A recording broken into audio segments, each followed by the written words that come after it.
وقال عز وجل كما ورد في سورة الشورى وما أصابكم من مصيبة فبما كسبت أيديكم ويعفو عن كثير صدق الله العظيم. رب اشرح لي صدري ويسر لي أمري واحلل عقدة من لساني يفقهوا قولي. اللهم ربنا ألهمنا رشدنا وأعذنا من شرور أنفسنا. اللهم أرنا الحق حقا وارزقنا اتباعه وأرنا الباطل باطلا وارزقنا اجتنابه آمین یا رب العالمین. محترم رفقائے تنظیم اسلامی و رفیقات تنظیم اسلامی اور محترم احباب و حاضرین، سب سے پہلے میں تنظیم اسلامی کے سال پنجاب اجتماع میں آپ حضرات کو خوش آمدید کہتا ہوں. لاہور شہر سے فاصلے پر ہماری سب سے بڑی ظاہر بات ہے کہ یہاں پر نفری جو ہے شہر لاہور کے حلقے سے ہے، اور عام طور پر ہمارے سالانہ اجتماعات کے موقع پر چونکہ وہ اکثر و بیشتر لاہور میں ہوتے رہے ہیں تو شد رحال کی نوبت کم آتی رہی لاہور والوں کے لیے. یہ اس مرتبہ بہت اچھی بات ہے کہ ہم سب نکلے ہیں، باہر آئے ہیں. اب ظاہر بات ہے کہ یہاں تقریباً 50 گھنٹے جو آپ یہاں گزاریں گے، گھر والی سہولتیں تو نہیں ہوں گی، خواہ کتنا بھی اہتمام کر لیا گیا ہو، لیکن یہ کہ آپ یہ محسوس کریں کہ آپ اللہ کی راہ میں ہیں، اللہ کے دین کے لیے نکلے ہیں. کوئی دنیاوی غرض و غایت آپ کے پیش نظر نہیں ہے، نہ کوئی تجارت ہے، نہ کوئی تفریح ہے معاذ اللہ.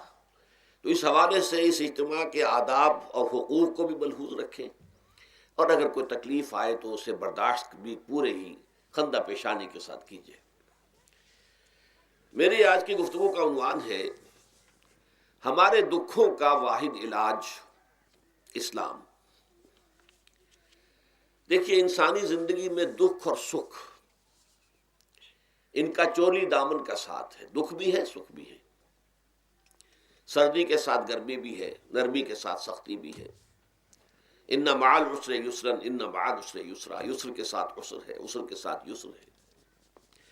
لیکن انسان نفسیاتی طور پر متاثر جو ہوتا ہے زیادہ، وہ تکلیف سے ہوتا ہے، دکھ سے ہوتا ہے. خوشی آتی ہے تو وہ ایسے گزر جاتی ہے، اس کا وقت کا بھی پتہ نہیں چلتا، گزرتے ہوئے بڑی تیزی کے ساتھ وقت گزر جاتا ہے. لیکن غم کا معاملہ ہو جائے تو ایک ایک لحظہ جو ہے وہ بڑا کٹھن ہو جاتا ہے، بڑی مشکل سے گزرتا ہے.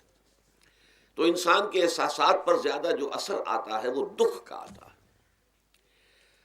بعض فلسفے دنیا میں ایسے ہیں کہ جنہوں نے اس دکھ، خاص طور پر جو حساس انسان اس کو محسوس کرتا ہے، اس کے اعتبار سے یہ کہا ہے کہ دنیاوی زندگی نرا دکھ ہی دکھ ہے.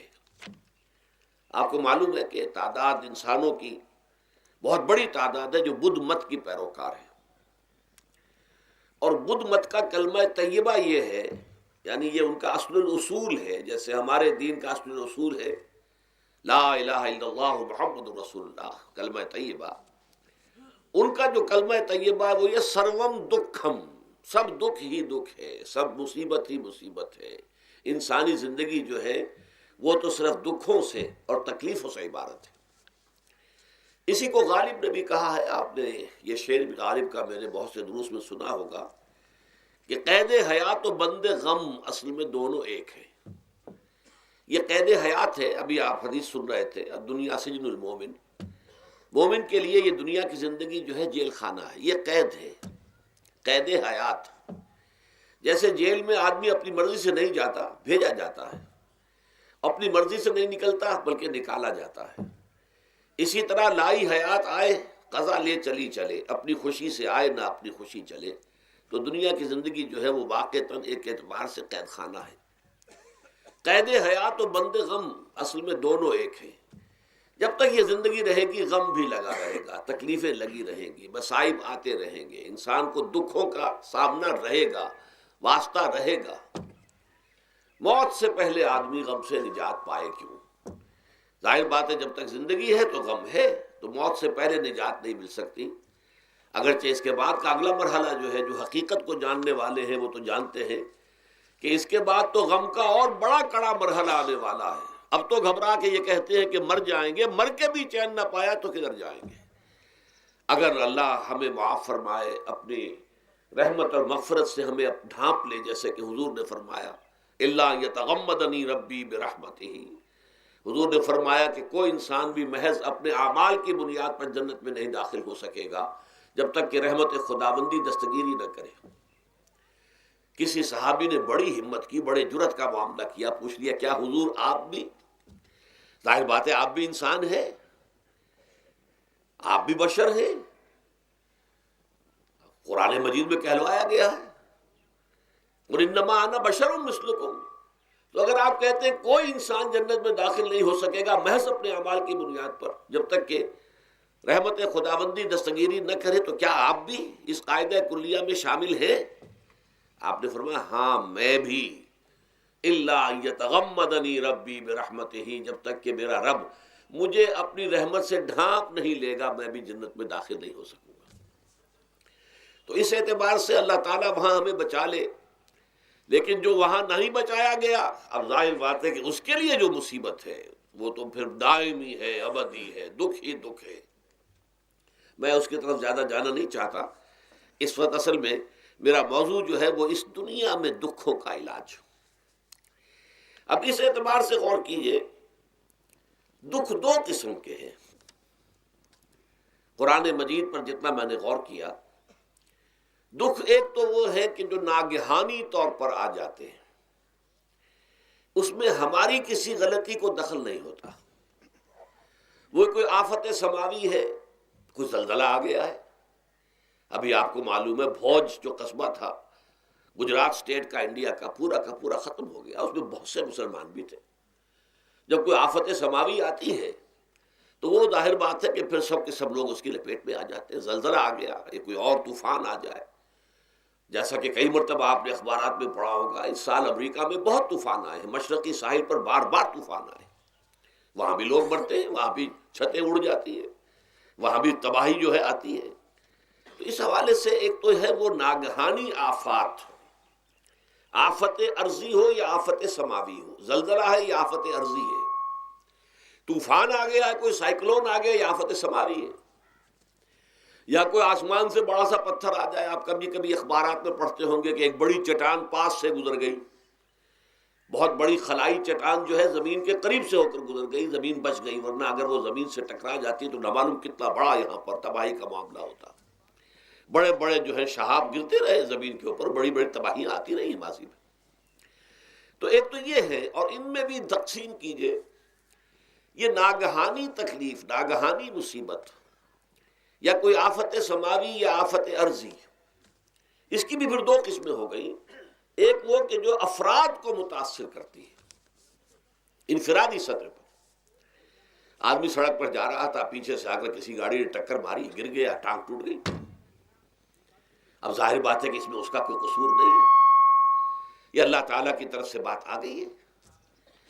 یا یہ کہ کوئی اگر اجتماعی سطح پر آیا، جیسا کہ زلزلہ ہے، یا جیسا کہ کوئی سائیکلون ہے، کوئی بڑا طوفان ہے، بہت بڑے فلڈز آ گئے ہیں۔ اس وقت بھی موزمبیق میں بہت بڑا فلڈ آیا ہوا ہے، ساؤتھ افریقہ میں، اور افریقہ میں اس پچھلے سال بھی بہت بڑا فلڈ آیا تھا، بڑی تباہی آئی تھی، آ رہا۔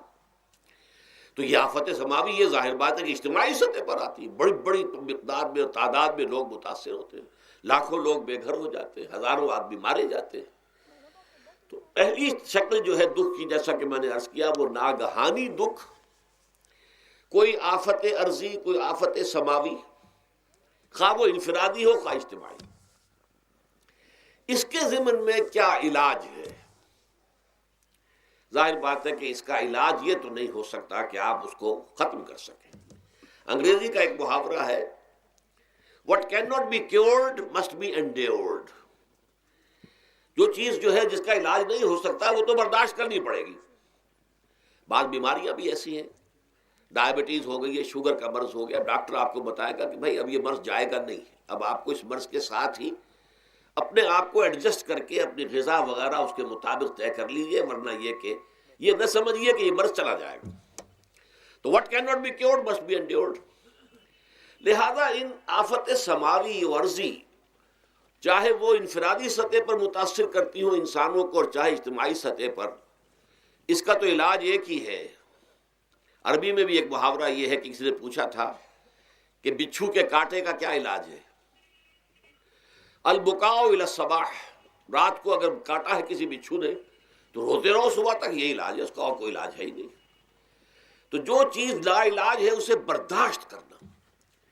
گویا کہ یہاں جو اصل شے ہوگی کہ دنیاوی آفات، عرضی و سماوی آفات، ناگہانی آفات، ناگہانی مصیبتیں، ان کے ضمن میں ہمیں ایسی شے کی ضرورت ہے جو ہمارے اندر برداشت پیدا کر دے، اس کو جھیلنا آسان بنا دے، ہم اس کی وجہ سے بجھ کر نہ رہ جائیں، ہماری ہمتیں جواب نہ دے جائیں، ہمارا ارادہ ختم نہ ہو جائے، ہمارا حوصلہ پست نہ ہو جائے، بلکہ برداشت ہو، جھیلنا ہو، تحمل ہو۔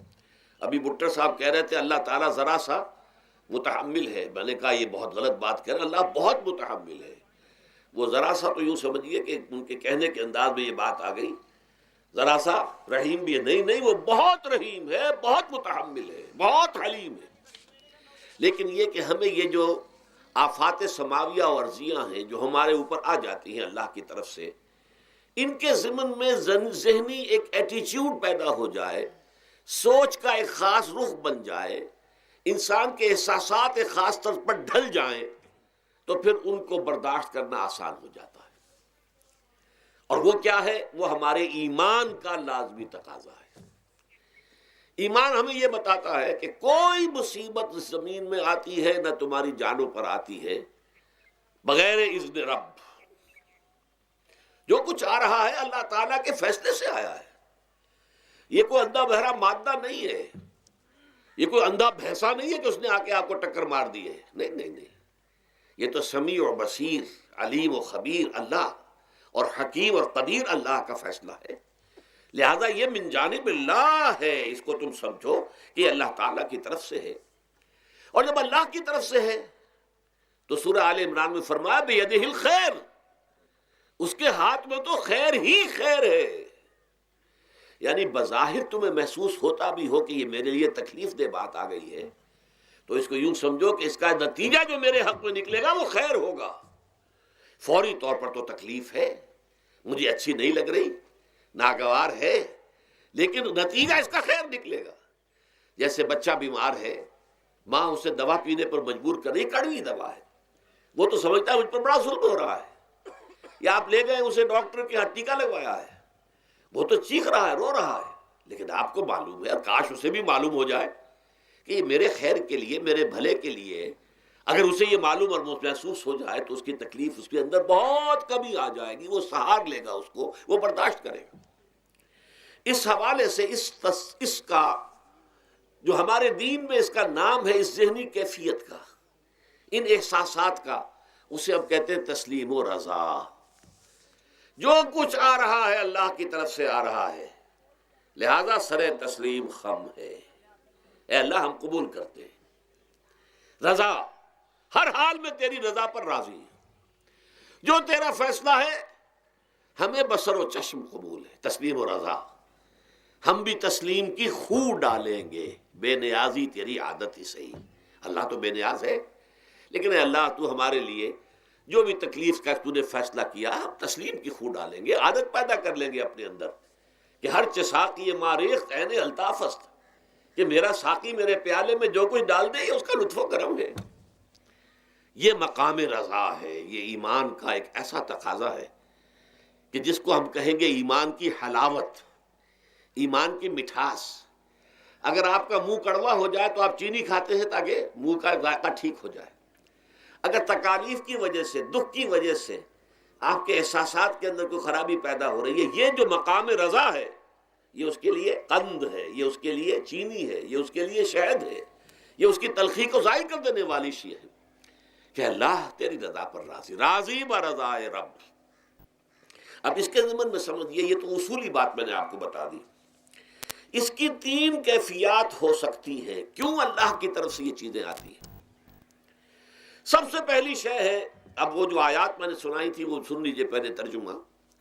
سورہ تغابن میں فرمایا ما صاب من مصیبت الا باذن اللہ، دیکھو کوئی مصیبت تم پر نہیں آ سکتی، نہیں آتی مگر اللہ کے اذن سے۔ ومن یؤمن باللہ، اور جو شخص اللہ پر ایمان رکھتا ہو یہدی قلبہ، اللہ اس کے دل کو ہدایت دے دیتا ہے، اس کے دل کو سکون عطا کر دیتا ہے، وہ راضی برضائے رب ہو جاتا ہے، اس میں شکوہ نہیں رہتا، اس میں شکایت نہیں ہوتی، اس میں تلخی نہیں ہوتی، کیوں ہو گیا، کیسے ہو گیا، کیوں ہو گیا، نہیں ہونا چاہیے، نہیں نہیں نہیں۔ یہ سارا جو پیچ آدمی کھاتا رہتا ہے نا اندر ہی اندر، وہ جو پیچ کھا رہا ہے، یہ سب پیچ سے نجات مل گئی۔ برو کشید سے پیچا کے ہستبود مرا، چے اقدہا کے مقام رضا کشود مرا۔ یہ پیچ کھانا جو ہے، پیچا کے ہستبود، اس سے اللہ تعالیٰ نے مجھے نجات دے دی ہے مقام رضا کے ذریعے سے۔ کتنے بڑے بڑے عقدے میرے حل ہو گئے اس مقام رضا سے، چے اقدہا کے مقام رضا کشود میرا، میرے تو بہت سے عقدے اس سے حل ہو گئے۔ اس حوالے سے ایک موٹی بات تو یہ ہو گئی، لیکن اب اس کو 3 حصوں میں تقسیم کیجئے۔ پہلی بات یہ کہ یہ اللہ کی طرف سے آزمائش کے طور پر آتے ہیں۔ آزمائش، میرا بندہ اس پر صبر کرتا ہے یا نہیں، یا میرے خلاف بکواس کرنے پر آمادہ ہو جاتا ہے۔ اللہ تو ایسا ہے، اللہ نے تو ہم پر کبھی کرم کیا ہی نہیں ہے، اللہ تو ظالم ہے، معاذ اللہ معاذ اللہ معاذ اللہ۔ کہیں ایسا تو نہیں، میرا بندہ جو ہے تکلیف کو جھیلتا ہے میری وجہ سے، یہ سمجھ کے کہ اللہ کی طرف سے آئی۔ یہ صبر جو ہے یہ بہت بڑی کامیابی ہے اگر انسان کو حاصل ہو جائے۔ اور اس صبر کے نتیجے میں 2 اور باتیں پیدا ہوتی ہیں۔ یہ مضامین علیحدہ علیحدہ دروس کے اندر آتے رہے ہیں، لیکن آج ایک نئے عنوان کے تحت جمع ہو کر آ رہے ہیں۔ پہلی بات یہ ہوتی ہے کہ یہ امتحان کا نتیجہ کیا نکلتا ہے کہ آپ نے ایک امتحان پاس کیا تو آپ کے اگلے درجے میں ترقی ہو جاتی ہے۔ 5ویں کا امتحان پاس کر لیا نا تو 6ٹھی میں جائیں گے، اب 6ٹھی کا امتحان پاس کریں گے تو 7ویں میں جائیں گے، 7ویں کا پاس کریں گے تو 8ویں میں۔ درجہ بدرجہ انسان کی دینی، ایمانی اور روحانی ترقی کا ذریعہ یہ آزمائش بنتی ہے۔ جتنا اس میں صبر ہوگا، جتنا اس میں تسلیم و رضا جو ہے آپ حاصل کرتے جائیں گے تو آپ کے درجے بلند ہوتے چلے جائیں گے۔ آپ کا امتحان کڑے سے کڑا آئے گا، بڑے سے بڑا آئے گا، مشکل سے مشکل تر آئے گا۔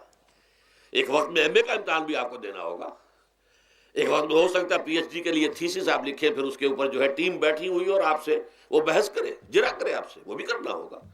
لیکن یہ کہ اگر پرائمری ہی میں فیل ہو گئے تو اس کا سوال ہی پیدا نہیں ہوتا کہ کبھی آپ MA کا یا PhD کا تھیسس بھی لکھیں۔ اور اسی کو دوسرے انداز میں کہا گیا ہے قرآن مجید میں، وَلِيُبْلِيَ الْمُؤْمِنِينَ مِنْهُ بَلَاءً حَسَنًا۔ اصل میں ابلا کہتے ہیں، بلا یبلو جو ہے عربی زبان میں آتا ہے آزمانا۔ خلق الموت والحیات لیبلوکم ایکم احسن عملا، یہی معنی ابتلا کے بھی، ابتلا یبتلی آزمانا۔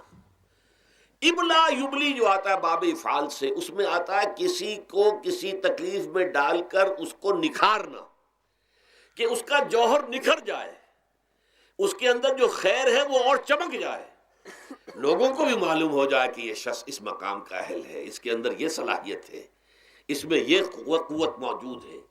تو یہ گویا کہ اہل ایمان کی صلاحیتوں کو نکھارنے کے لیے اور ان کے درجات کی ترقی کے لیے بھی اللہ تعالیٰ دنیا کے اندر یہ مصیبتیں اور امتحانات جو ہیں آزمائش کے حوالے سے افراد پر بھی اجتماعی طور پر بھی لاتا ہے۔ اور ایک اس کا اور بھی ہے، اہل ایمان پر اس طرح کے ابتلاء و آزمائش کی ایک نوعیت اور بھی ہے، اور وہ یہ ہے کہ جو بھی آپ سے غیر ارادی طور پر یا یہ کہ آپ نے کوئی گناہ ارادی طور پر بھی کر لیا، اللہ تعالیٰ اس کی سزا اسی دنیا میں دے کر آخرت کی سزا سے محفوظ کر دیتا ہے۔ گویا کہ اس سے بڑا خیر کیا ہوگا؟ یہاں کی سزا کیا ہے؟ جھیل لی آپ نے، بخار آ گیا، ٹانگ ٹوٹ گئی، چلیے 3 مہینے آپ بستر پر پڑے رہے نا، اور کیا ہوا؟ کچھ نہیں۔ لیکن یہ کہ آخرت کی سزا ملتی بہت عظیم ہوتی، لہذا کفارہ بناتا ہے اللہ تعالیٰ ان گناہوں، ان جو بھی گناہ ہو گئے ہیں، غلطیاں ہو گئی ہیں، ان کا کفارہ اللہ تعالیٰ بندہ مومن کے لیے، حضور کی ایک حدیث ہے، اس کا متن مجھے اس وقت یاد نہیں ہے، کہ مومن کا معاملہ عجیب ہے، اسے کوئی تکلیف پہنچتی ہے صبر کرتا ہے، وہ اس کے گناہوں کا کفارہ بن جاتا ہے، اور اگر کوئی خوبی ملتی ہے اس پر اللہ تعالیٰ کا شکر ادا کرتا ہے، اس کے درجات بلند ہو جاتے ہیں۔ تو یہ معاملہ جو ہے اللہ تعالیٰ کی طرف سے بندہ مومن کے حق میں خیر، کہ در حقیقت اس کے ان گناہوں کی پاداش کہ جو اس نے یہاں کر لیے ہیں، یہی دنیا میں دے کر دھو دیا جائے، پاک کر دیا جائے، جیسے آپ کو معلوم ہے دھوبی جو ہے کپڑے کو بھٹی میں چڑھاتا ہے، گرم پانی میں ڈالتا ہے کہ ڈالتا، تاکہ اس کا میل نکلے، اس کے آگے پٹکتا بھی ہے ذرا اس کو تاکہ وہ میل اچھی طرح چھٹ جائے اس سے۔ اسی طرح اگر دنیا میں ہمارے میل چھٹ جائیں، دنیا میں اگر ہمارے گناہ دھل جائیں تو یہ بڑے نفع کا سودا ہے، بڑے نفع کا سودا ہے، بڑے نفع کا سودا ہے۔ اس اعتبار سے آپ غور کیجئے کہ اگر یہ حقائق ہمارے سامنے رہے تو کیا کوئی تکلیف دنیا کی ہمیں بھاری محسوس ہوگی؟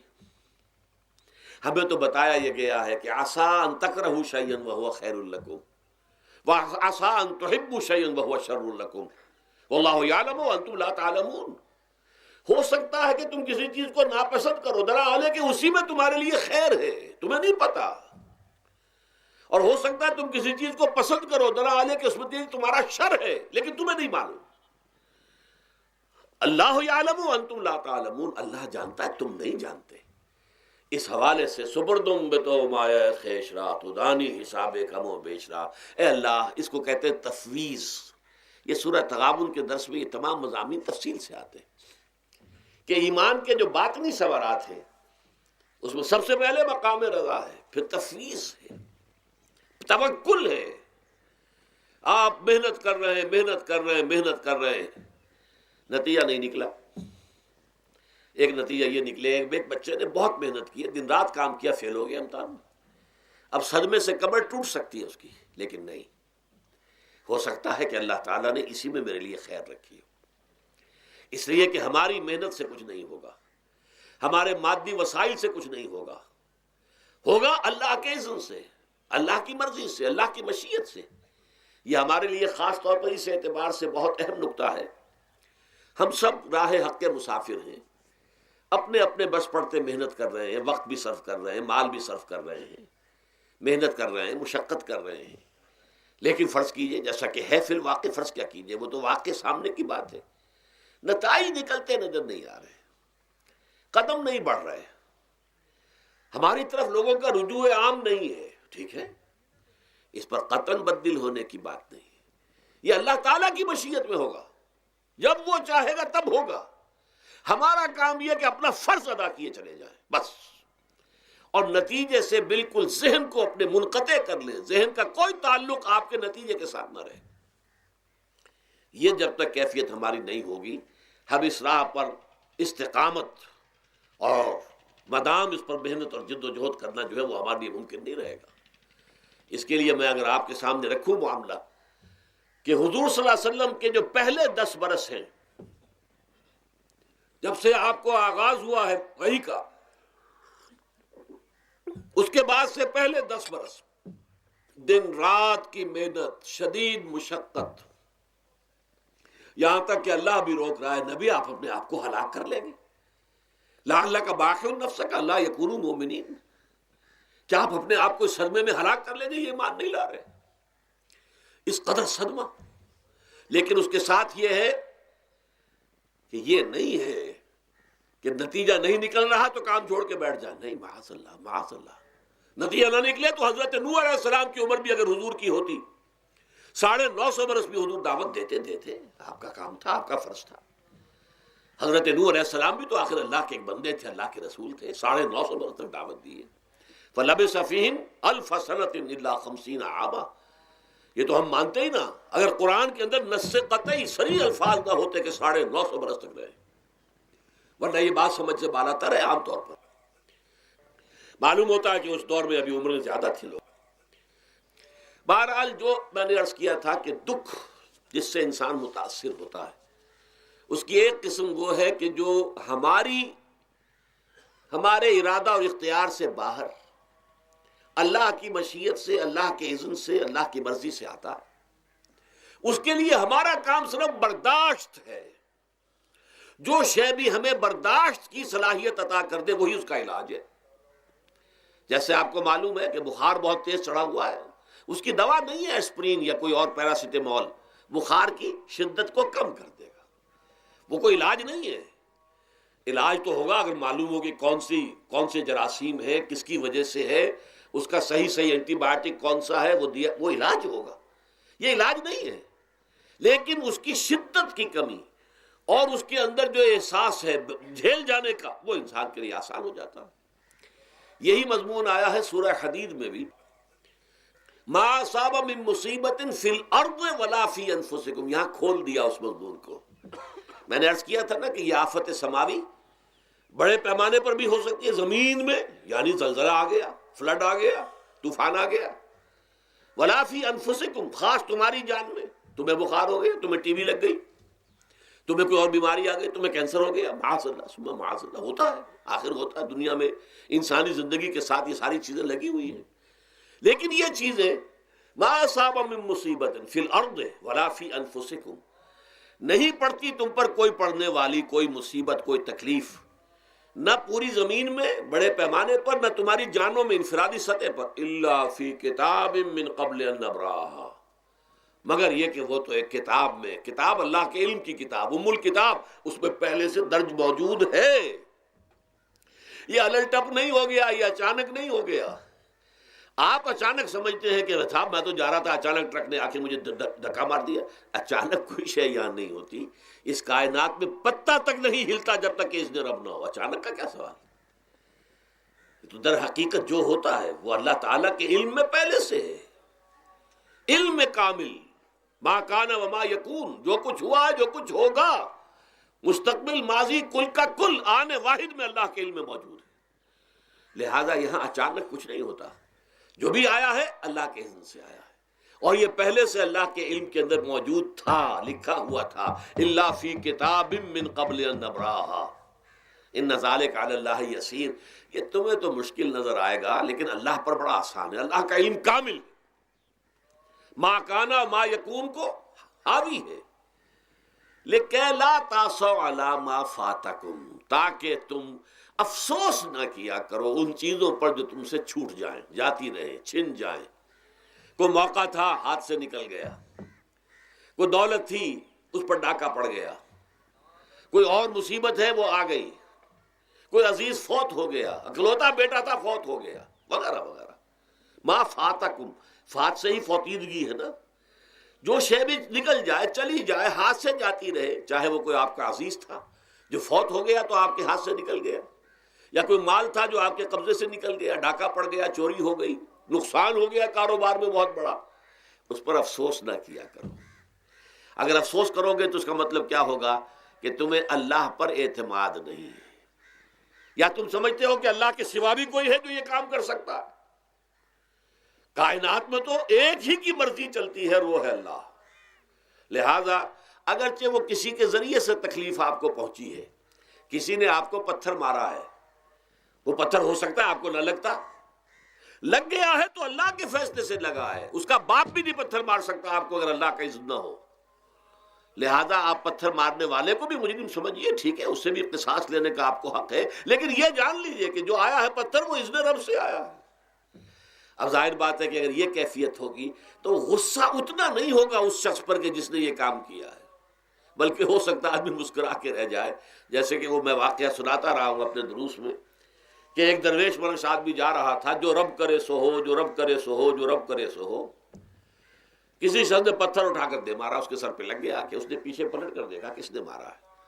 اس نے کہا مجھے کیا دیکھتے ہو، جو رب کرے سو ہو، یہ تو رب کے مارنے سے۔ اس نے کہا مجھے تو یہ پتھر رب کے مارے ہی لگا ہے، لیکن میں دیکھ یہ رہا تھا بیچ میں کس کا منہ کالا ہو گیا، اپنے لیے کس نے ایک گناہ کما لیا، اپنے لیے کس نے ایک مصیبت جو ہے وہ مول لے لی، وہ بیچ میں تم آ گئے ہو۔ پتھر اللہ کی طرف سے آیا ہے، لیکن اس کا عذاب، اس کا وبال تم پر آ جائے گا۔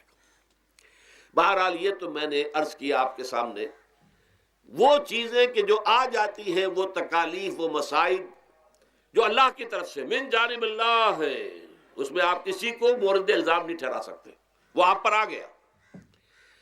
دوسری تکلیفیں وہ ہیں جن کے لیے فارسی میں کہتے ہیں خود کردہ، اپنے ہاتھوں جو مصیبتیں آتی ہیں۔ اس کے لیے میں نے آپ کو سورہ شورى کی آیت سنائی ہے، ما اصابکم من مصیبت فبما کسبت ایدیکم ویعفو عن کثیر۔ جو مصیبت بھی تم پر آتی ہے انسانوں، وہ تمہارے اپنے ہاتھوں کے کرتوتوں کی وجہ سے آتی ہے، اور ابھی تو اللہ بہت سی چیزوں کو تو معاف بھی کرتا رہتا ہے، ہر تمہاری غلطی پر پکڑتا نہیں ہے، ہر خطا کے اوپر تمہیں سزا نہیں دیتا ہے، کوئی سزائیں معاف بھی کرتا رہتا ہے، عفو و درگزر سے بھی کام لیتا ہے۔ بہت متحمل اور حلیم بھی ہے، بہت رحیم اور غفور بھی ہے اور کریم بھی ہے، لیکن یہ کہ یہ جان لو کہ ایک مصیبتیں وہ ہیں جو تمہاری اپنی پیدا کرنے ہیں، بما کسبت ایدیکم، تمہارے اپنے ہاتھوں کی کمائی ہے۔ یہ کون سی خود کردہ، یہ در حقیقت ہے اجتماعی نظام جو انسان بناتا ہے۔ اس اجتماعی نظام کو غلط کر کے اگر اس نے اپنے لیے مصیبتیں کھڑی کر لی، مصیبت ہے لیکن یہ مصیبت تمہارے اپنے ہاتھوں کی لائی ہوئی ہے۔ تم نے نظام غلط بنایا ہوا ہے، تم نے دولت کی تقسیم غلط کی ہوئی ہے۔ اللہ نے تو رزق پیدا کر دیا اور سب کے لیے کافی ہے، یہ تم نے کیا ہے کہ ایک طرف کچھ لوگوں کے کھتے بھرے ہوئے ہیں اور ایک طرف کوئی فاقے سے مر رہا ہے۔ یہ خود کردہ ہے، یہ ہمارا کبھی ہے، یہ تم نے نظام غلط بنایا ہے۔ یہ جو نظام کے اندر خرابی ہے یہ تمہاری اپنے کرتوت ہیں، تم نے خود نظام کے اندر غلطی رکھی ہوئی ہے، ناانصافی گھولی ہوئی ہے، اس کا زہر گھولا ہوا ہے، یہ تمہارے اپنے کرتوتوں کی وجہ سے، اور اس کا علاج تمہیں کرنا پڑے گا خود۔ اور وہ علاج کیا ہوگا؟ اور نظام کو صحیح قائم کرو، اللہ کا دیا ہوا نظام، نظام عدل و قسط۔ یہی وجہ ہے کہ سورہ حدید کی جو آخری آیت میں نے پڑھی تھی وہ کیا تھی؟ اللہ تعالیٰ فرماتا ہے کہ ہم نے تو اپنے رسولوں کو بھیجا اس لیے، کتابیں نازل اس لیے کی، لقد ارسلنا رسلنا بالبینات، ہم اپنے رسولوں کو بھیجتے رہے معجزوں کے ساتھ، واضح نشانیوں کے ساتھ۔ وانزلنا معهم الکتاب والمیزان، ان کے ساتھ ہم نے کتاب اتاری، میزان اتاری۔ یہ سارا کچھ ہم نے کس لیے کیا؟ لیقوم الناس بالقسط، تاکہ لوگ عدل پر قائم ہوں۔ اب اگر تم نے اس عدل کے نظام کو چھوڑ کر اللہ کے دیے ہوئے نظام کو تج کر تم نے خود اپنا نظام بنا لیا، تو ظاہر بات ہے سرمایہ دار جب نظام بنائے گا تو وہ مزدور کے بارے میں نہیں سوچ سکتا، اسے تو اپنی مصلحتیں نظر آئیں گی، اس کے سامنے تو اپنا نفع ہوگا، جتنا زیادہ سے زیادہ نفع کما لو، جتنا ان مزدوروں کا خون نچوڑ سکو نچوڑ لو۔ زمیندار نظام بنائے گا تو وہ بیچارے کاشتکار، مزارع، ہاری، اس کی مصلحت نہیں دیکھ سکتا، وہ تو کہے گا مجھے اپنے بچوں کو انگلستان بھیجنا ہے تعلیم کے لیے، مجھے اپنے لیے جو ہے اسلام آباد میں بھی بنگلہ بنانا ہے اور پری میں بھی بنانا ہے، اور پھر مجھے تو ایئر کنڈیشن بنگلے چاہیے ہر جگہ پر۔ وہ تو اپنی مصلحت کو دیکھے گا۔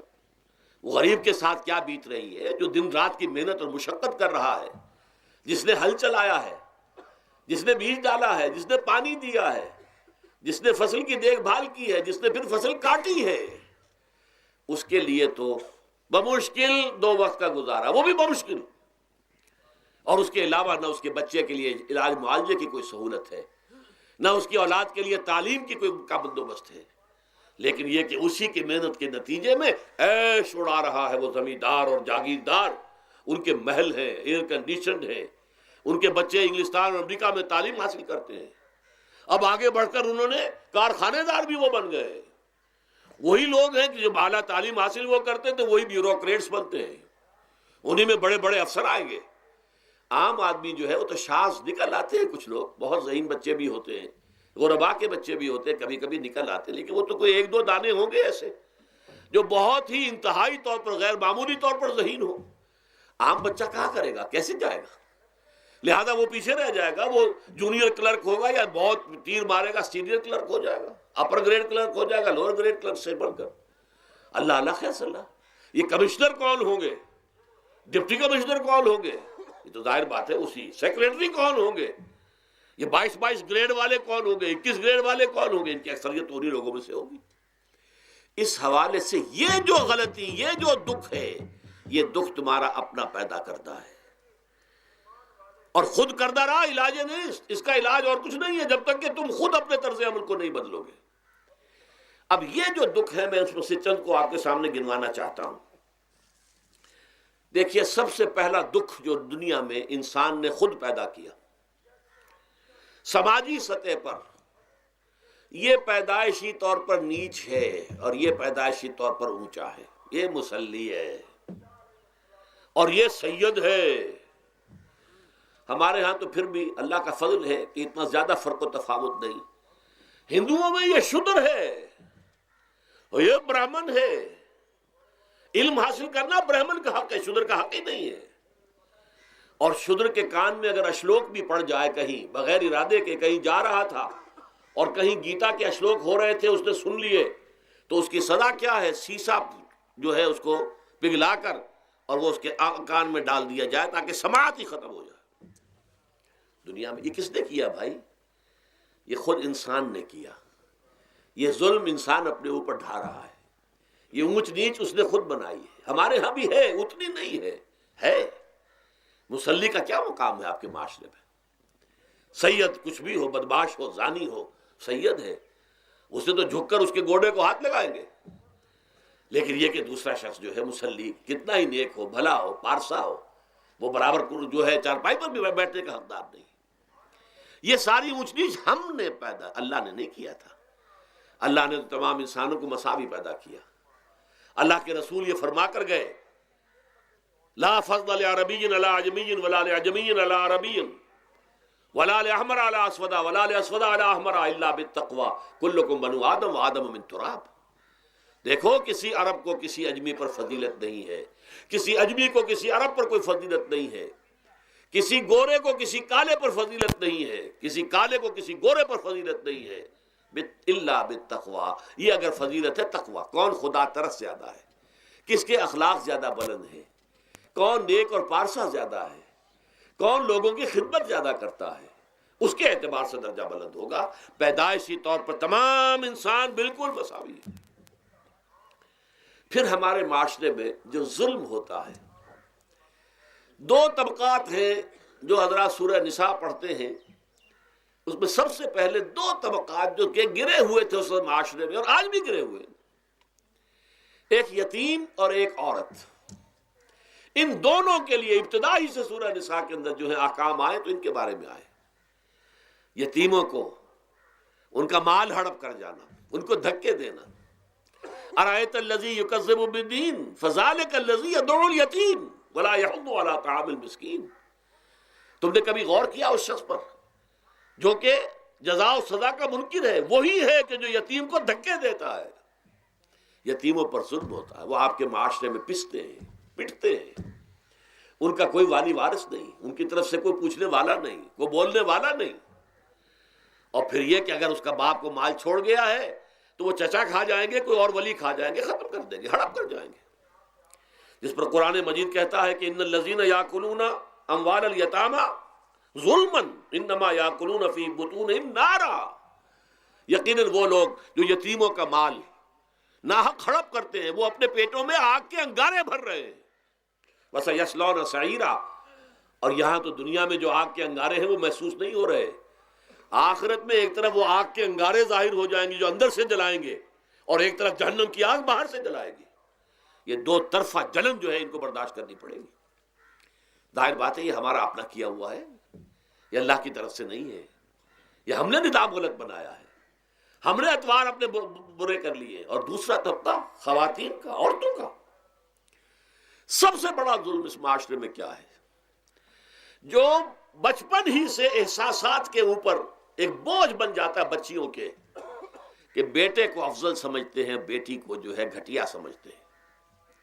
اس قدر ناانصافی، اس قدر ناانصافی۔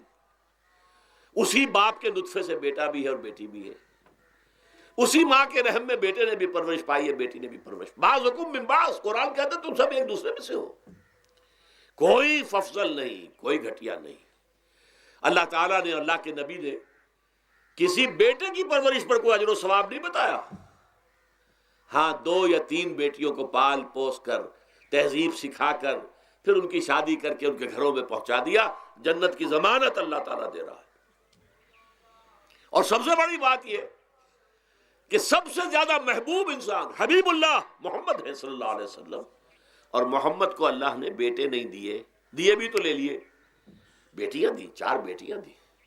اور کتنی محبت کرتے تھے محمد صلی اللہ علیہ وسلم کی بیٹیوں سے، خاص طور پر حضرت فاطمہ سے، وہ تو آپ سیرت میں پڑھیے کتنی محبت، کس قدر محبت۔ سب سے چھوٹی تھی شاید اس لیے۔ بہرحال پہلی بات تو یہ کہ بچپن ہی سے وہ دعویٰ پڑھنا شروع ہو جاتا ہے بچیوں کے ذہنوں پر کہ ہم کو گھٹیاں ہیں، ہمارے بھائی بڑیاں ہیں، ہمارے والدین جو ہیں ان سے زیادہ محبت کرتے ہیں، ہم سے نہیں کرتے۔ پھر شادی میں اکثر و بیشتر لڑکیوں کی مرضی کا کوئی خیال نہیں کیا جاتا. یہ ظلم ہے جو ہم کر رہے ہیں. لڑکی کی مرضی کے بغیر، اس کے اذن کے بغیر، اس کی اجازت کے بغیر کوئی شادی نہیں ہو سکتی. زبردستی وہ بھیڑ بکریاں نہیں ہے کہ جس کے ہاتھ چاہا آپ نے بیچ دیا. معاذ اللہ ثم معاذ اللہ ثم معاذ اللہ. یہ ضرور ہے کنواری بیٹی ہے تو اس سے صرف آپ نے پوچھا اور وہ خاموش رہی، بس یہ بھی کافی ہے.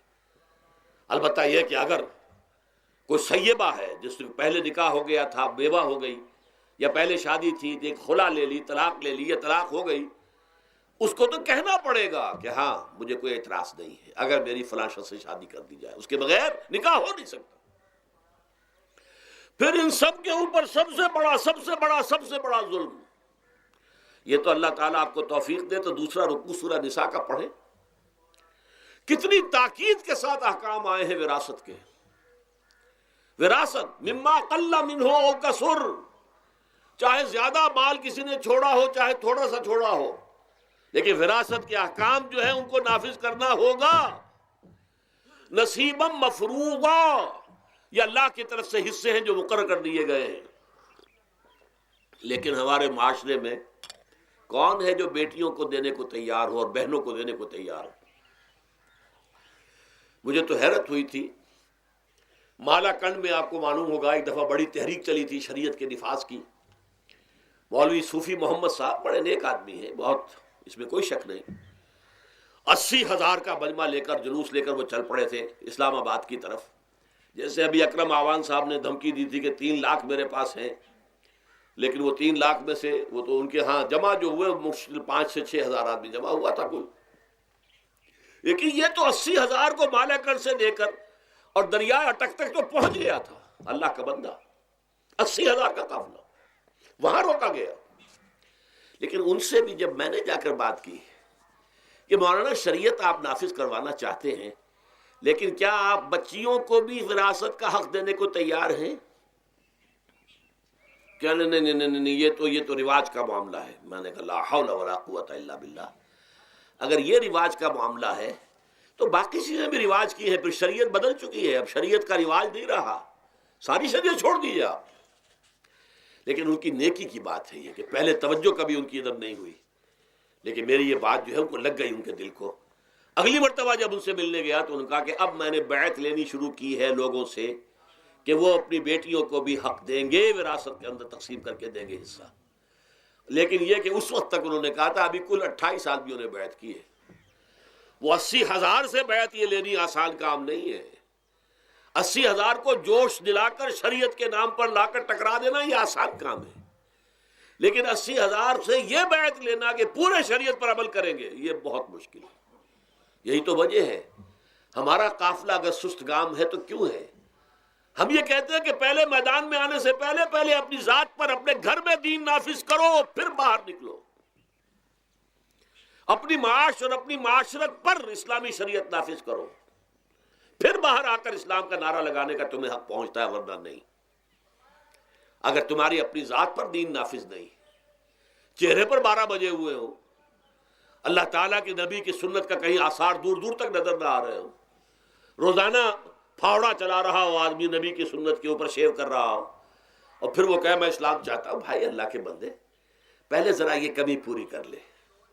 اور اگر تیرے کاروبار میں کوئی حرام شے ہے، تیری معاش میں کوئی حرام شے ہے، کوئی سودی معاملہ کیا ہو، ختم کر اس کو. اللہ کے بندے، بینک کی سروس کر رہا ہے، چھوڑ اس کو. اگر یہ کام کر لو، بے پردگی اختیار کی ہوئی ہے. اللہ نے تو پردہ سکھایا ہے، اللہ کے نبی نے پردہ سکھایا ہے، شریعت اسلامی نے پردہ رکھا ہے. مردوں اور عورتوں کا اختلاط پسند نہیں ہے. اس پر عمل کرو، پھر آنا میدان میں، پھر دوسروں کی غلطی جو ہے بتانا اس کو کہ یہ تم غلط کر رہے ہو، مشرف تم یہ کر رہے ہو، غلط کر رہے ہو، فلاں تم یہ کر رہے ہو، غلط کر رہے ہو، نواز شریف تم یہ کر رہے ہو، غلط کر رہے ہو. لیکن یہ ہے کہ اس سے پہلے اپنے اوپر.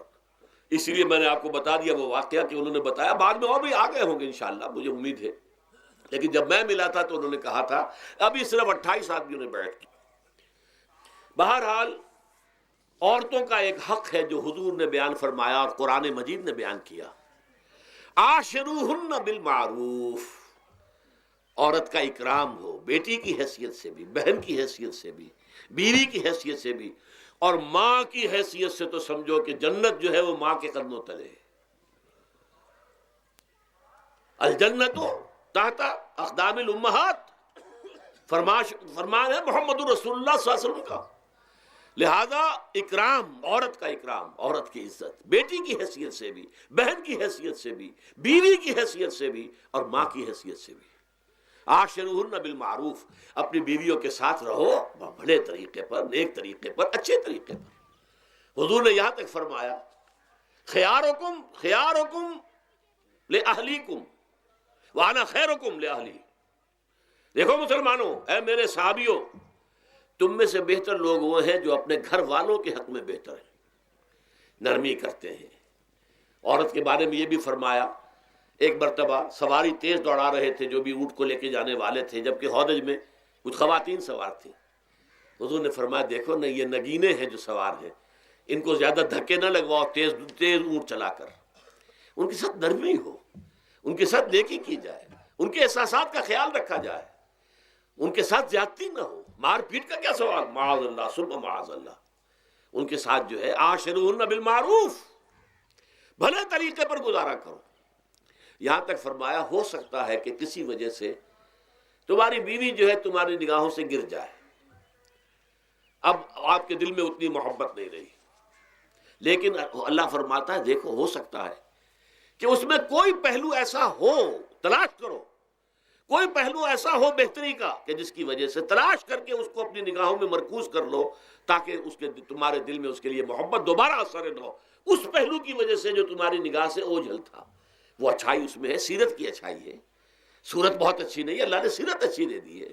جو کچھ دیا، جو اچھائی ہے، جو بھلائی ہے، اس کو تلاش کرو اور نگاہ کو وہاں پر جماؤ تاکہ تم ان کے ساتھ اچھا سلوک کر سکو۔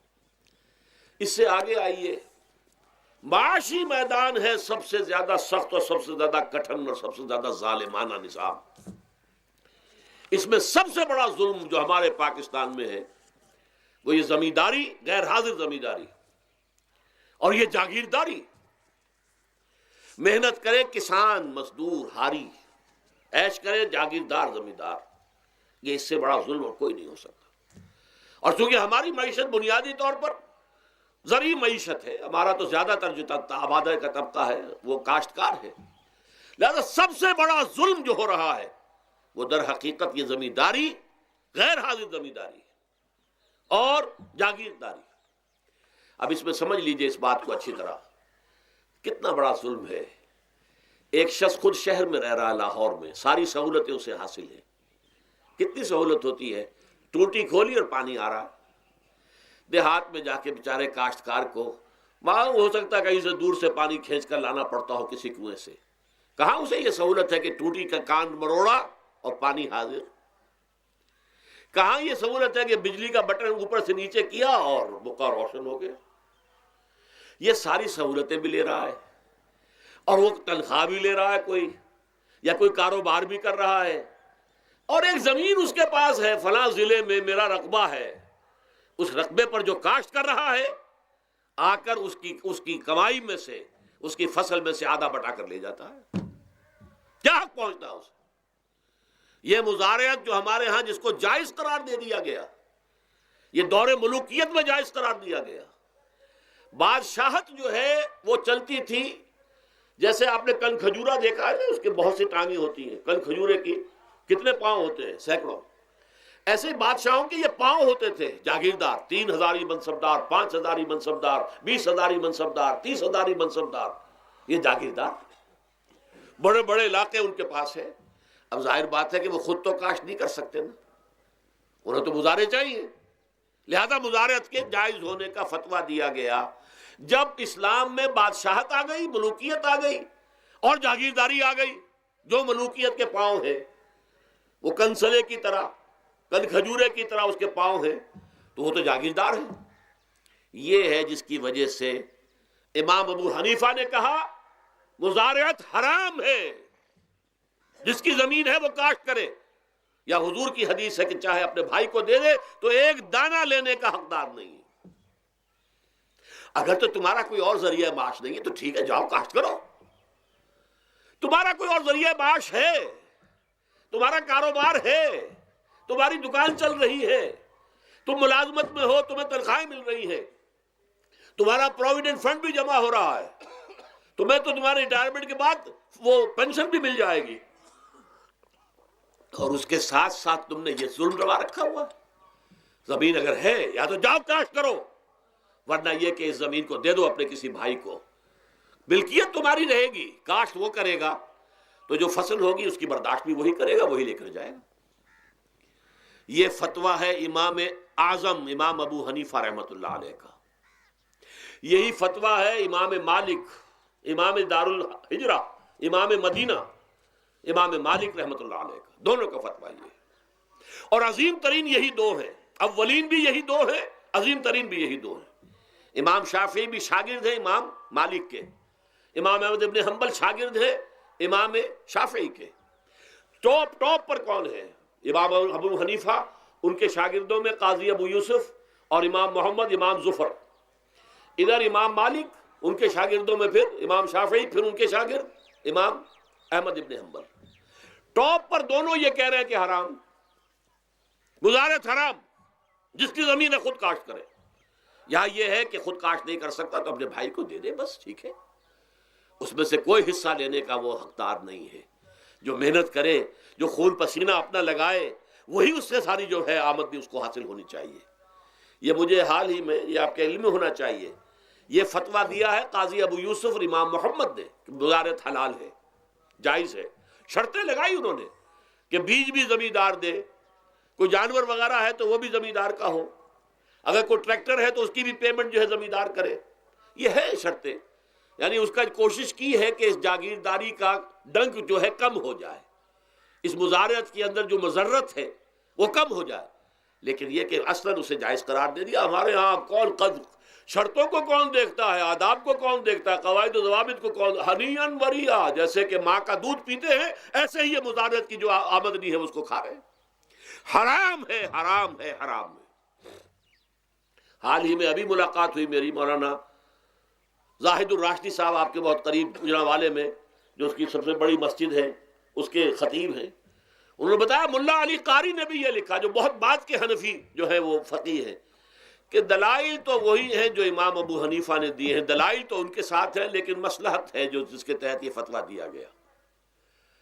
یہاں تک کہ مولانا شبیر احمد عثمانی کے ساتھ دست راست سمجھ لیجئے، ظفر احمد عثمانی رحمۃ اللہ علیہما، انہوں نے بھی یہ لکھا ہے کہ دلائل تو امام صاحبی کی رائے کے حق میں جاتے ہیں، لیکن یہ کہ ہمارے ہاں تقلید کا ایسا ایک قلادہ گردنوں میں ڈال دیا گیا ہے، چونکہ ہمارے بزرگوں نے فتویٰ دے دیا، قاضی ابو یوسف نے، امام اور قاضی اور امام محمد نے، لہذا فتویٰ تو اسی پر چلے گا۔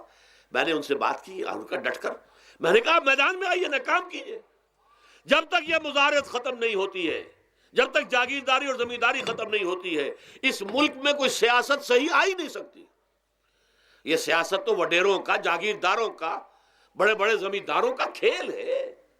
یہ آپ نے پتہ نہیں نام سنا ہے کہ نہیں، میوزیکل چیئرز گیم، یہ ہوتا ہے ان کا کھیلنے والوں کا، بہت زیادہ دولت والے جو ہیں، یہ ان کا کھیل ہے۔ ان کو کام تو کوئی کرنا نہیں ہوتا، جاگیردار ہے، اسے کوئی کام کرنا ہے۔ وہ بیٹھ کر ایک کلب بنا رکھی ہے، یہ پارلیمنٹ کیا ہے، کلب ہے، وہاں بیٹھ کے وہ اپنا وقت گزاری کرتے ہیں۔ یہ پوائنٹ آف آرڈر آ گیا ہے، اور یہ جو ہے ہماری حقوق جو ہے، پریولیج موشن آ گئی ہے، وہ کرتے نہیں گفتگو بیٹھ کر۔ تو یہ جان لیجئے کہ یہ ظلم کس نے کیا ہے؟ یہ خود کردہ ہے، یہ ہم نے اس نظام کو برداشت کیا ہوا ہے۔ جب تک ہم نہیں اٹھیں گے یہ نظام ختم نہیں ہوگا۔ خود کردہ کا علاج خود ہی کرنا ہوگا۔ یہ غلط نظام جو چلا آ رہا ہے، جب تک کہ اس کو ہم بدلیں گے نہیں، اس کو ختم نہیں کریں گے، اس وقت تک یہ ظلم کیسے ختم ہوگا؟ اس سے آگے آئیے، ایک ہے کارخانے دار۔ کارخانے دار کو اور مزدور کو آپ نے چھوڑ دیا کہ باہم طے کریں۔ کارخانے دار کہتا ہے میں تو صاحب آپ کو 15 روپے دوں گا، کام کرنا ہے تو کریں، نہیں کرتے تو نہ کریں۔ آپ نے زیادہ سے زیادہ یہ کیا کہ نہیں، یہ ویج بہت کم ہے، آپ نے ایک یونین بنا لی، کچھ ہڑتال کر دی۔ اچھا ہڑتال کر دی، 10 دن کی ہڑتال کے بعد غریب مزدور کا تو بچہ ہو سکتا ہے بھوکا مرنے لگے، کارخانے دار کی صحت پہ کوئی اثر پڑے گا؟ اس میں لاکھوں ہیں، کروڑوں ہیں، اس کی صحت پر کوئی اثر نہیں پڑتا۔ لہذا یہ ظلم ہے۔ اس ظلم کا علاج کیا ہے؟ اگر یہ ضمانت ریاست کی طرف سے ہو، حکومت کی طرف سے، کہ اگر تمہیں تمہاری مناسب مزدوری نہیں ملتی مت کرو کام، لیکن تمہارے بچے کو بھوکا ہم نہیں مرنے دیں گے، تمہیں سبسسٹنس الاؤنس دیں گے، ان ایمپلائمنٹ الاؤنس دیں گے، ہم زکوٰۃ کا نظام قائم کریں گے جس کے تحت کہ انڈر رائٹ کر دیں گے، طے کر دیں گے، لکھ دیں گے کہ ہر شہری کی بنیادی ضروریات کی کفالت ریاست کے ذمے ہے۔ اب اگر ایسا ہے تو ایک آدمی پاؤں جما کر بات کرے گا نا کارخانے دار کے ساتھ، ایک امپلائی جو ہے امپلائر سے بات کرے گا پاؤں جما کر، جناب آپ مجھے تنخواہ کم دے رہے ہیں میں کام نہیں کروں گا۔ لیکن اب کیا ہے؟ جناب آپ مجھے تنخواہ کم دے رہے ہیں میں کام نہیں کروں گا۔ مالک کہتے جاؤ دفعہ ہو جاؤ، پھر وہ کیا کہتا ہے؟ اچھا جی میں اسی تنخواہ پہ کام کروں، اس کا تو کوئی فائدہ، اسی کی جائے کہاں وہ؟ مارکیٹ میں تو سرمایہ داروں کا گٹھ جوڑ ہے، انہوں نے کارٹلز بنا رکھے ہیں، وہ تو ظاہر بات ہے کہ وہ ویج نہیں بڑھائیں گے، الا یہ کہ مزدور کی پوزیشن ایسی ہو کہ وہ بھی ڈٹ کر کھڑا ہو جائے۔ اور وہ ڈٹ کر کھڑا کب ہوگا؟ جب اس کو ضمانت ملی ہوئی ہو ریاست کی طرف سے، حکومت کی طرف سے، کہ اگر تمہارے پاس جاب نہیں ہوگا، کام نہیں ہوگا، تمہارے پاس کوئی مزدوری نہیں ہوگی تو تمہیں اتنا وظیفہ تو ہر مہینے ملتا رہے گا جس سے تم اور تمہارے اہل و عیال جو ہے وہ کم سے کم زندہ رہ سکو۔ پھر کھڑے ہو کر بات کر سکتا ہے مزدور، پھر صحیح جو ہے ان کے درمیان معاہدہ ہوگا تو وہ منصفانہ ہوگا، عادلانہ ہوگا۔ جب تک یہ نہیں ہے، اور یہ نظام کیسے ہوگا؟ جب تک کہ زکوٰۃ کا نظام قائم نہ کیا جائے۔ اب زکوٰۃ کا بھی ایک نظام تو وہ تھا جو بدنام کرنے کے لیے زکوٰۃ کو ضیاء الحق صاحب نے نافذ کیا، وہ تو بدنامی ہے، وہ تو سود کا کمیشن ہے کہ سود میں آپ کو اگر 6% ملتا تھا تو 2.5% انہوں نے کاٹ لیا، 3.5% آپ کو دے دیے، تو سود میں سے حصہ لے لیا ہے نا۔ سود کو حرام کریں اور زکوٰۃ پورے مال پر، سارے تجارتی اموال پر مال زکوٰۃ لیں۔ آپ کی دکان میں جناب 10 لاکھ کا مال پڑا ہوا ہے، 2.5% کے حساب سے دے دیجئے، کتنا من اکاؤنٹ آپ کر لیجئے گا۔ کوئی ایک ہے سٹاکسٹ، آپ کے گودام میں اتنا سٹاک پڑا ہوا ہے، اتنی مالیت کا 2.5% دیجئے، تمہاری اتنی بھیڑیں بکریاں ہیں، اتنی بھیڑیں اتنی بکریاں نکال دو۔ جب تک کہ تمام اموال میں سے زکوٰۃ نہ لیجیے، یہ کیا کہ بینک کے اندر جو جمع ہے اس پر سے زکوٰۃ کاٹ لی، انا للہ و انا الیہ راجعون، نام اس کا زکوٰۃ رکھا ہے، اور خیرات کا ایک نظام بنا دیا، کچھ خیرات اور کچھ سیاسی جو ہے اپنا ہتھ کنڈا، کہ وہ کے ناظمین زکوٰۃ جو بن رہے ہیں اور زکوٰۃ کونسلیں بن رہی ہیں، وہ سب کون ہیں؟ جو ہمارے سیاسی طور پر ہمارے ساتھی ہیں، ہمارے ورکرز ہیں، اور پھر جتنے غبن ہوئے ہیں اور جتنا اس کے مس اپروپریشن، سب کو معلوم ہے ہمارے معاشرے میں۔ آخر اگر حکومت کے جتنے محاصل ہیں وہ غبن ہوتے ہیں تو زکوٰۃ کا کیوں نہیں غبن ہوگا؟ زکوٰۃ کو آسمان سے اتری ہے، بلکہ زکوٰۃ میں سے غبن کرنا تو آسان ہے، اس لیے کہ سود میں سے کاٹا ہوا ہے، اس میں تو انسان جو ہے وہ برا بھی محسوس نہیں کرے گا کہ یہ تو سود ہے، لعنت ہے، اگر اس کو میں نے کچھ ہضم کر لیا تو کیا ہو گیا۔ جب تک کہ یہ دو نظام نہیں آئیں گے، اور تیسرے یہ کہ سود کے ذریعے سے، جب تک کہ یہ ظلم، سود کا نتیجہ کیا نکلتا ہے؟ اصل میں ہمارے عام آدمی سمجھتے ہیں سود کہ اچھا ہے جی، کیا ہے، ایک آدمی نے پیسے جمع کرائے ہیں، اب اسے ہر مہینے اتنا پیسہ مل رہا ہے۔ عام آدمی بھی ہمارے ہاں یہ جو پٹھانوں والا سود ہے، یہ جو سود خور گاؤں میں بیٹھے ہوئے ہیں جو بہت بڑی شرح کے اوپر سود دیتے ہیں اور خون چوس جاتے ہیں لوگوں کا، اور ان کے کسی طریقے سے قرضے ختم، ان کو تو سبھی برا کہتے ہیں۔ کوئی ایک آدمی بھی آپ کو نہیں ملے گا کہ جن کے لیے کلمہ خیر کہے، ان کے لیے کسی نرمی کا یا ان کے لیے کسی بھی آسانی کا کوئی مطالبہ کرے۔ البتہ یہ جو بڑا سود ہے، بینک کا سود، کاروباری سود، اس کی شناخت لوگوں پر واضح نہیں ہے۔ یہ ایک بہت بڑے پیمانے پر یہ برائی جو ہے آپ کو انڈیویجول پر نہیں نظر آ رہی۔ انڈیویجول تو بظاہر سمجھتا ہے ایک فرد، بھائی ٹھیک ہے، مجھے دکان کے لیے مجھے قرض چاہیے تھا، مجھے قرض مل گیا، میں اپنا کاروبار کر رہا ہوں، تو میں جو کمائی کر رہا ہوں اس میں سے بینک کو بھی حصہ دے رہا ہوں اپنا، اس کا سود کا، اس میں کیا خرابی ہو گئی؟ اس کی خرابی سمجھ میں آتی جب آپ کو معلوم ہو اسی سود کے ذریعے سے دنیا میں اس وقت ایک چھوٹی سی اقلیت ہے، کل 1 کروڑ یا 1.25 کروڑ یہودی، اور پوری دنیا کی دولت کے اوپر قابض ہو کر بیٹھ گئے. یہ سارا وہ بینکنگ نظام جو یہودیوں نے بنایا، یہ IMF ورلڈ بینک جس کے ہم اس وقت غلام بن کر رہ گئے. ہمارا چیف مارشل ایڈمنسٹریٹر اسے کہیں یا چیف ایگزیکٹو کہیں، ہمارا تو حکمران ہے، ہمارا بادشاہ ہے اس وقت. اور وہ بادشاہ سلامت کہتے ہیں کہ یہ IMF اور ورلڈ بینک کے لوگوں کے گوڈے ہمیں پکڑنے پڑتے ہیں، گوڈے گٹے. کیوں؟ ہم غلام ہیں ان کے، اور ہم جکڑے ہوئے اس سود کے اندر. پوری دنیا کو یہودی سود خوروں نے در حقیقت اپنے شکنجے میں جو جکڑا ہے، جس طریقے سے کہ ان کو اپنے اندر ایک اپنے پورے ہتھ کنڈوں کے اندر جو باندھ کے رکھ دیا ہے، یہ سود کے ذریعے سے. اور اس کا نتیجہ کیا نکلتا ہے؟ دیکھیے، امریکہ میں کہتے ہیں بڑی جمہوریت ہے، لوگ ووٹ دیتے ہیں، لیکن حقیقت اگر لوگ جانتے ہوں کہ دیوے استبداد جمہوری قبا میں پائے کوب، تو سمجھتا ہے یہ آزادی کی ہے نیلم پری. ہم نے خود شاہی کو پہنایا ہے جمہوری لباس، جب ذرا آدم ہوا ہے خود شناس و خود نگر. اب امریکہ میں اصل میں کیا ہے؟ امریکہ میں کیپٹلسٹ کا نظام ہے. یہ حکومت کس کی ہے؟ سرمایہ داروں کی ہے. جو کروڑ پتی نہ ہو وہ الیکشن نہیں لڑ سکتا. اور کروڑ پتی جو ہے اپنے پیسے کی بدولت وہ صحافیوں کو خرید لے گا، ٹیلی ویژن چینلز خرید لے گا، وہ لوگوں کے ذہنوں پر چھا جائے گا، آ جائے گا. یہ گورنمنٹ آف دی کیپٹلسٹ ہے، ناٹ عوام.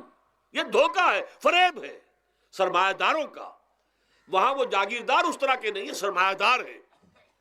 وہاں جاگیرداری کی وہ حیثیت نہیں رہی، اس لیے کہ ان کے تحت آدمی نہیں ہوتے.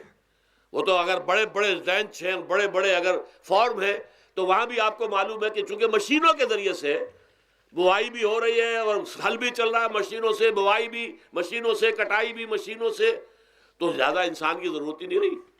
لہذا وہ سیاسی نظام وہ نہیں ہے جو یہاں کا ہے، لیکن وہ زمیندار بھی وہاں کا کیپٹلسٹ ہے، نظام کیپٹلسٹ کا ہے. تو در حقیقت یہ ڈیموکریسی جو ہے، اس سے جو کہتے ہیں government of the people by for the people, نہیں، گورنمنٹ آف دی کیپٹلسٹ، سرمایہ دار کی حکومت ہے. اور سرمایہ دار جو ہے اس نے اپنی کلب بنائی ہوئی ہے، بیٹھا ہے. پارلیمنٹ ہے، یہ کانگریس ہے، یہ سینٹ ہے، یہ سرمایہ داروں کی کلب ہے. باقی عوام کے لیے وہاں کیا ہے؟ واقعہ یہ ہے کہ عام آدمی امریکہ کا بھی یہ ضرور ہے کہ بنیادی ضرورتیں محنت کر کے خون پسینہ ایک کر کے اپنی وہ حاصل کر لیتا ہے، لیکن بہت نچلی سطح پر ہے. عام آدمی وہاں بھی بہت نچلی سطح پر ہے. اور ایسے لوگ ہیں معدود گنتی والے جو 40 50 بلین کا ایک چیک لکھ سکتے ہیں، وہ سب یہودی ہیں.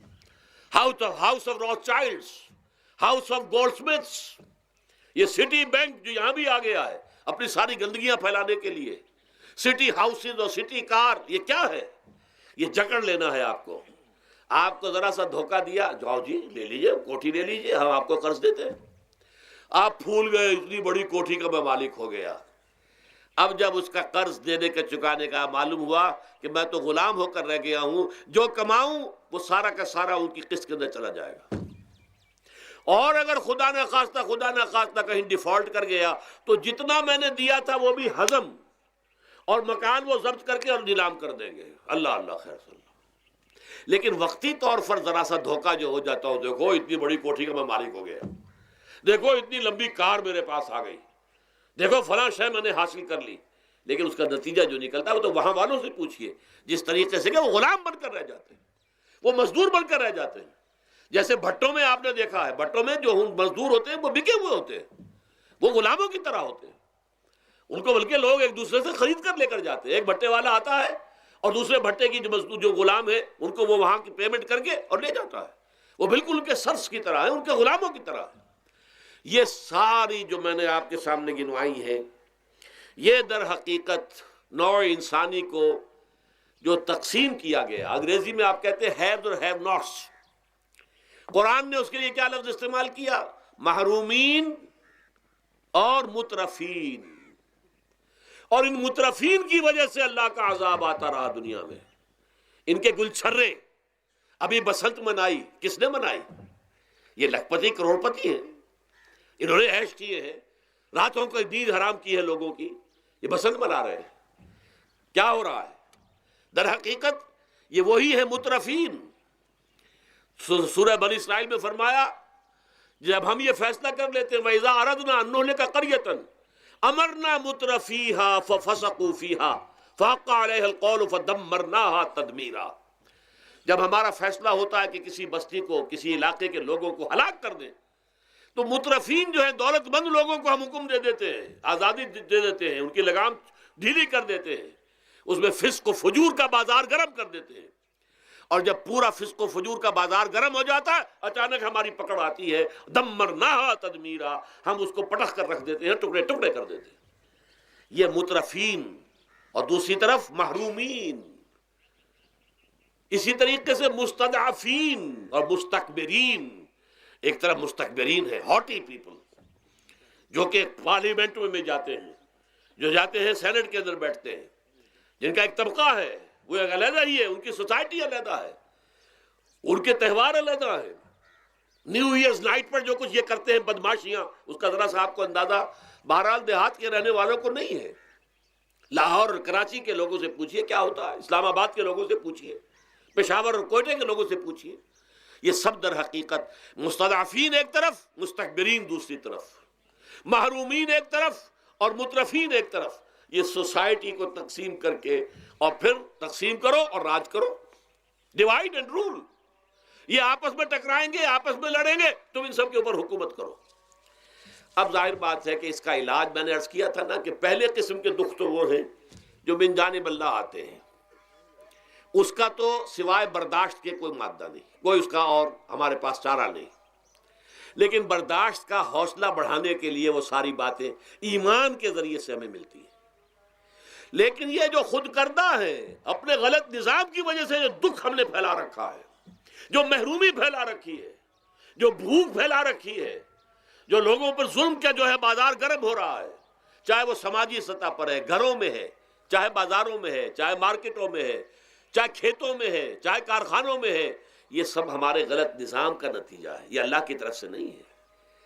وما اصابکم من مصیبت فبما کسبت ایدیکم، یہ تمہارے اپنے ہاتھوں کی کمائی ہے، تمہارے اپنے ہاتھوں کے کرتوت ہیں، تم نے غلط نظام کو قبول کیا ہوا ہے. اب اس کا علاج کیا ہوگا؟ اب علاج ایسے ہوگا جد و جہد کے ذریعے سے اس نظام کو ختم کیا جائے. اس لیے کہ یہ تو میں نے آپ کے سامنے بیماری کا بیان کر دیا ہے، علاج کیا ہے انشاءاللہ اس کے بارے میں گفتگو جو ہے وہ پرسوں ہوگی 11 بجے دن. اقول قولی ھذا واستغفر اللہ لی ولکم ولسائر المسلمین والمسلمات.